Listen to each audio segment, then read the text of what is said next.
इस अजीम धरना इस दिल्ली के जंतर मंतर पर अब महेश कुमार गौड़ के अध्यक्षता में और हमारे हरदिल अजीज चीफ मिनिस्टर रेवंत रेड्डी जी, उनकी सारी cabinet, all MPs, MLAs, MLCs के साथ साथ देश के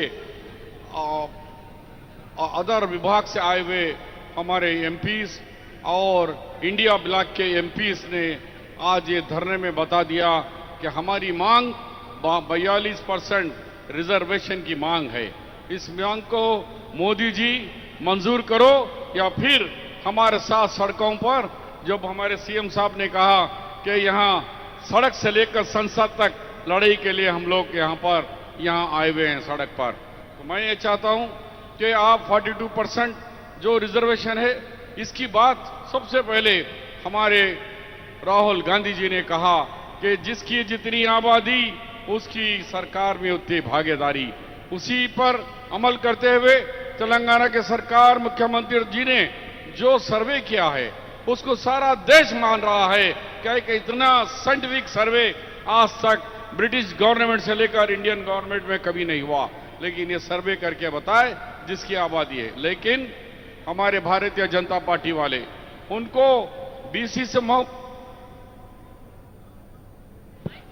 हेलो उनको बीसी से मोहब्बत नहीं है, उनको सिर्फ इख्तिदार और हिंदू मुस्लिम नफरत, इस देश में नफरत फैला करके वो हुकूमत करना चाहते हैं। इधर बाबू कुछ माइक देना दूसरा। Hello hello hello hello hello hello hello hello वो चाहते हैं कि देश में नफरत फैलाएं, हिंदू मुसलमान के बीच में झगड़ा कराएं और देश का बांटने का काम कर रहे हैं। तो राहुल गांधी जी ने मोहब्बत का पैगाम लेकर कह रहे हैं कि हमने देश को अमन भाईचारे की कर देश को बढ़ाना है। वो कहते हैं कि भाई मुसलमानों को ओबीसी से हट करेंगे।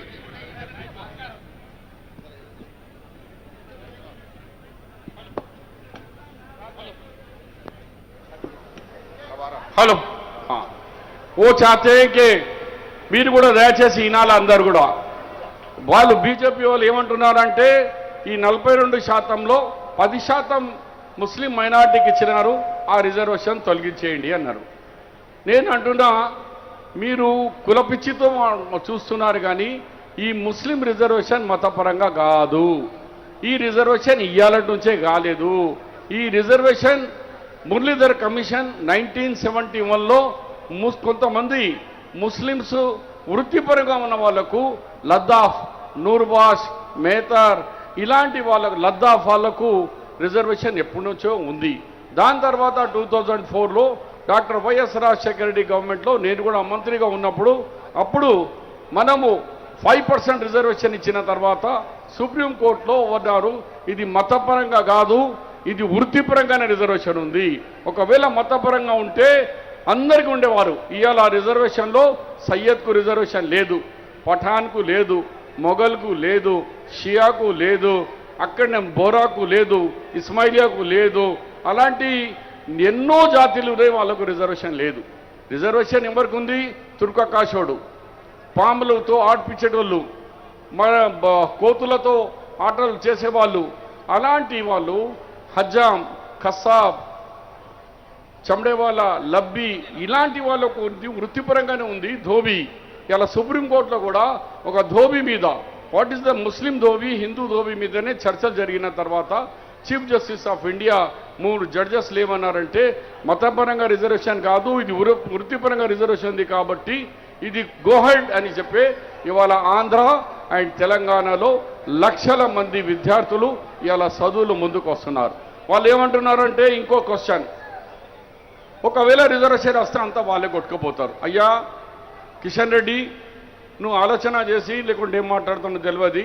ఈ రిజర్వేషన్లో ఇది 3వ ఎలక్షన్ అవుతుంది, పంచాయతీ ఎలక్షన్ థర్డ్ టైం రిజర్వేషన్లో ఈ మనకున్న 12,000 గ్రామ పంచాయతీలో ఒక 50 గ్రామ పంచాయతీలో కూడా సర్పంచులు లేరు, ఒక్క జెడ్పీటీసీ లేడు, ఒక్క మండల్ ఎంపీపీ ప్రెసిడెంట్ 3 ఉన్నారు.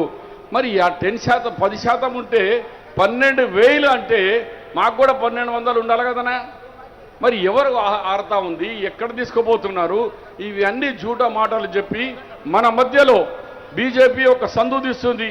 మరి బీసీ నాయకులు మేము ఇచ్చేవాళ్ళం, కానీ ముస్లింకి వచ్చింది కాబట్టి మేము వ్యతిరేకిస్తున్నాం. సిగ్గు శరబుడ్డాలా, మానవతం. వీళ్ళు ఇండియన్స్ ये भारतीय है नहीं है, ये लोग गरीब है नहीं है. మా ప్రభుత్వం రాహుల్ గాంధీ రేవంత్ రెడ్డి గారి ఆలోచన, మహేష్ గౌడ్ ఆలోచన ఏంది? ఇది మతపరంగా కాదు. ఈ రిజర్వేషన్ లో who is the socially backward, who is economical backward and educationally backward, వాళ్ళ స్టేటస్ ఏముంది? స్టేటస్ మీద రిజర్వేషన్ ఇస్తారు కానీ మతాల మీద, కులాల మీద ఇయ్యరా బాబు. చదువుకుంటే మళ్ళొకసారి పుస్తకం చదువు, బాబాసాహెబ్ అంబేద్కర్ సంవిధాన్ చదువు. ఇవన్నీ కానప్పుడు మతపరంగా ముస్లింకు తీసేనారు ఇయ్యాలట ఉందిరా బాబు. నువ్వు పుట్టకముందు ఉంది. నువ్వు 71లో ఏడబుట్టినావు సంజయ్ అండ్ కిషన్ రెడ్డి, అప్పటి నుంచి రిజర్వేషన్ ఉంది. మరి ఇప్పుడు వచ్చి మన పక్క రాష్ట్రంలో మీ బీజేపీ సర్కార్తో ఉన్నావు, బీహార్లో ఉంది.